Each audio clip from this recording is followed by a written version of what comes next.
morning, it's Wednesday, it's the first of today's maths, this is the quick maths, and hopefully it will be quite quick because, well, I'll try to keep it short for you. So here we go, as a percentage, we've got some decimals, we're going to put them as a percentage, all stuff you've done before, so a little bit of revision. No, we've got 3 over 5, give me the percentage please. 60%. 60%, because we know it is the same as 6 over 10, which gets us 60%. Wow, Izzy, if you get that one wrong, you really do need tying in a sack and chucking in the sea. So what is it? 60%, because it's exactly the same as 60 over 100. 7 over 20, we'll go to Mr. Burgoyne, see what sort of flavour he's got. 35% times multiply 5, yeah? To get 35 over 100. Or 35%, also easy for Coops. What are we doing, Coops? 32%. 32% times them both by 4 to get 32 over 100. Lucia, we got 0.01. What's the percentage, please? 1%, because we've got 100th, which is 100th, which is 1%. Simple. Izzy, finish it off for us. 0.8. 8%. 8%? You sure? You're saying it's 8%, right? 80%. Is it 8 or 80? 80. That 8, is it 8 tenths or 8 hundredths?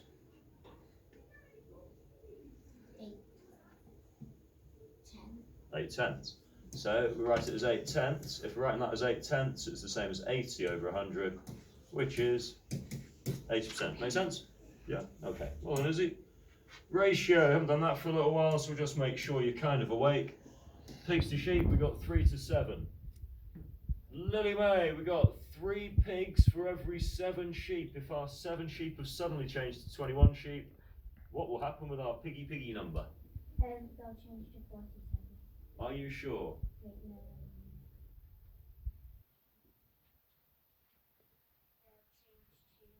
Change to 9? Right, let's make sure we're getting it the right way around. Because if you get it the wrong way around, you've just also got it wrong. Pigs to sheep, 3 to 7. Sheep has changed to 21. In our ratio, pigs come first, sheep come second, which means pigs come first and sheep come second. This is our sheepy number, which has changed to 21. Lily May, how'd you get 7 to 21? So times it by 3. We've got to do the same to our piggy number. She's right, we get 9 pigs. Watch it again if you're confused. Pretty easy, 4/5 of 325. Mr. Burgoyne, back to you. How would we do it? Because some people seem to get a bit hazy with these. So you can change the 4/5. Well, I could, but I can't be bothered, so I don't need to, so I'm not going to. Hello? So you do 325 divided by 5. Okay, so how many 5s are in 32? 6.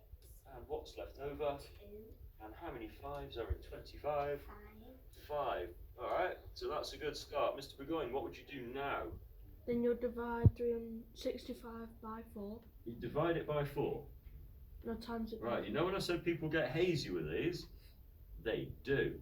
Mr. Burgoyne, what Leah has found for us is 1/5 by dividing it by 5, right? That is 1/5. I need 4/5. What do I do? Times it by 4. Times it by 4.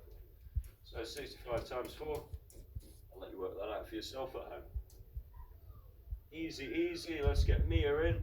Mia, x plus 7 times 4 is 120. Now, we could guess x and work forwards, or we could do something clever. Big Maths is not going to help us on this. You could,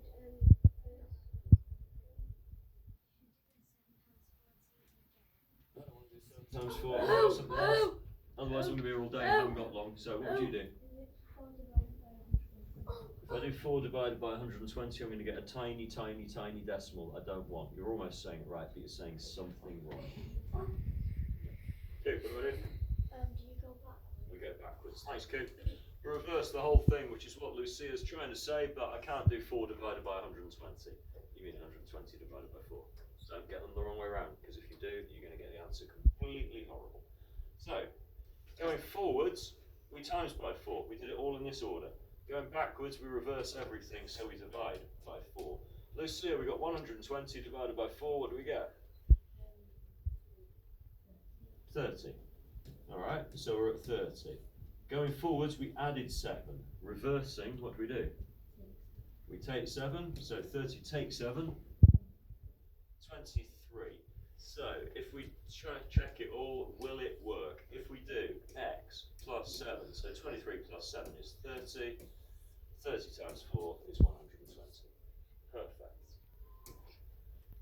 Probably quite easy. We'll do it really, really fast. We'll get, I don't know, let's get Charlie in. Charlie, we're going to divide 40 quid in the ratio of 8 to 2. So what's the first thing we do with our 8 to 2? Nope. Do you find the times table? Nope. Yeah, I don't know. Yeah. We'll say add 2. 10 Where's 10 going to go? into 40. How many 10s are in 40? 4. One part of our ratio is worth 4. Charlie, what do I do next? I'm way too slow. Oh. There, what do I do next? Do you subtract it? No. Oh. No, what do I do next? Do you times 4 by 8 and 2 by Times 4 by 8, times 4 by 2. What's 4 times 8, Noah? 32? And 4 times 2? 8. Does that add up to 40? Yes. I split it in a ratio of 8 parts here to 2 parts here. Yep, easy. Some people in here were a bit ropey on that.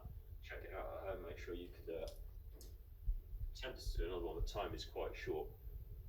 Keep going, see if you can do it. We've got 39 children.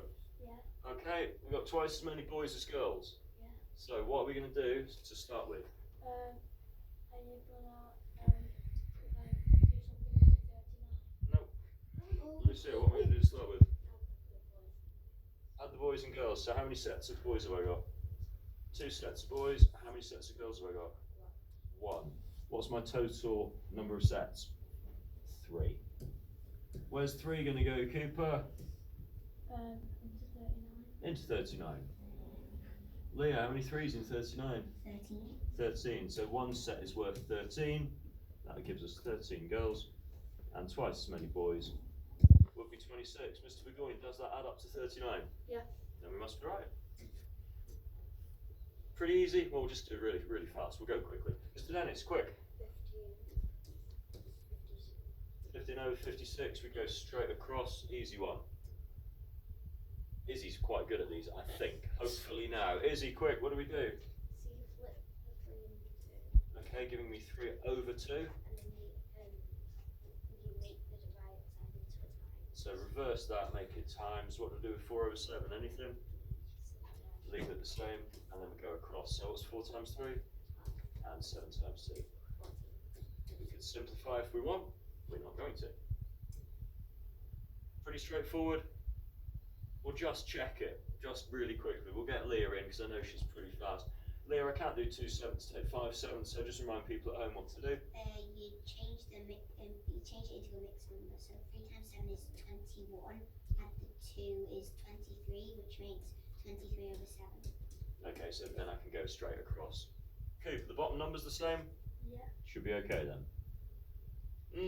Some people don't really like these very much, so tell you what, I'll leave it with you. See if you can remember what to do. We'll come back to that one tomorrow. Have a go. Pretty straightforward. Lucia Berry, how else can we write 3? Okay, so if we write it as 3 over 7 divided by 3 over 1, think what Izzy's just said. What do I need to do with that? So that would be times, and 3 over 7 stays the same, so we'd get 3 over 21. No, what's the shortcut? Just do triple the bottom number. Yeah, so we do 3 times 7, which is our shortcut. Yeah. Okay.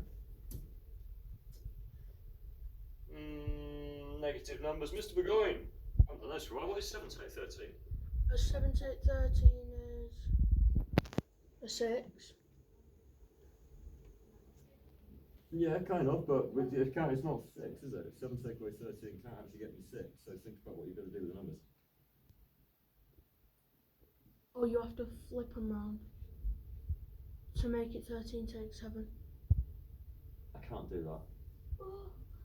If it's multiply, I can Or it's change it around. minus 6. It's minus 6, thank you. There you go, you worked it through in the end, Mr. Burgoyne. Drop below minus, think about temperature.